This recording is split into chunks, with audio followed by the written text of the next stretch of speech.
The late 80s and early 90s were a magical time for beat-em-up games.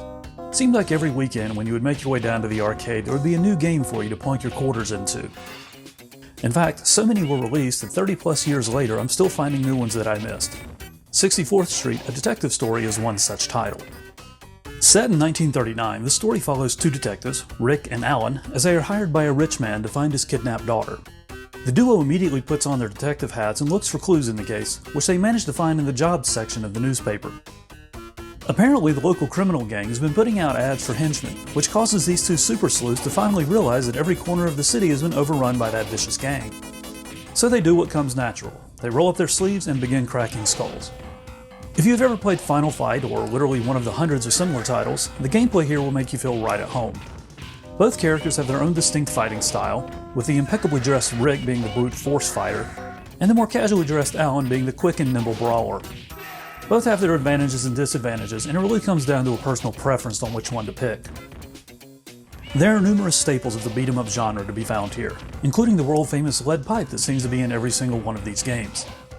The only other weapon that you can wield outside of the final boss battle is a wrench, but given the short range, it's hardly worth the time. As you smash boxes and walls with the bodies of your foes, be on the lookout for treasure that can boost your score. There's common stuff like briefcases and necklaces, but curiously the most common item to be found is a sleeping cat. Apparently in 1939 there was an epidemic of lost cats because they seemed to be everywhere. And of course, what would a beat-em-up game be without random health-regenerating food items found on the street? Once you decide on your hero, you return onto the streets and into the heat of battle.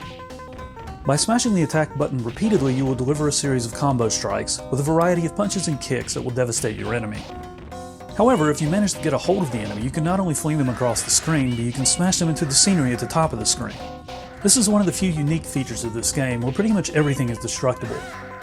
Cars, shop windows, ship walls. If you throw someone into it, something is going to break. On two of the levels, however, the wharf and the train yard, you can dispose of your enemy by throwing them into the water and off a moving train. This is not only a violent death, but it helps with clearing out the screen when it is jam-packed with enemies, which is often. Speaking of enemies, there is quite an eclectic collection of them here. Some of them fit the 1939 time period well, like the shoeless muscle-bound convict, the bare-knuckle boxer, or the eye-patch-wearing claw-wielding Quasimodo.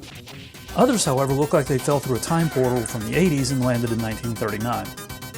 The mullet-wearing punk rocker that looks like the guitar player in a Twisted Sister cover band, or the neon parachute pants-wearing breakdancer.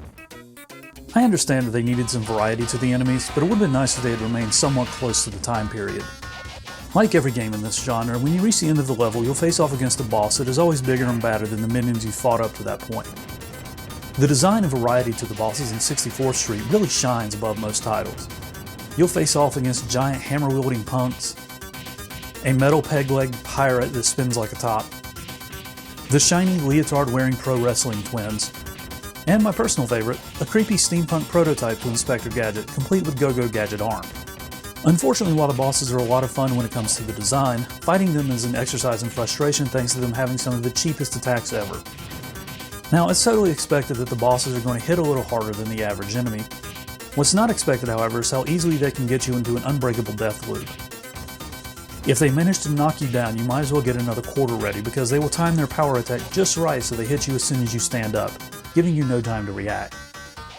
This problem is compounded on the next to last level as you face off against them in a boss rush, and downright infuriating during the final confrontation as you fight the final boss along with two steampunk Inspector Gadgets at the same time.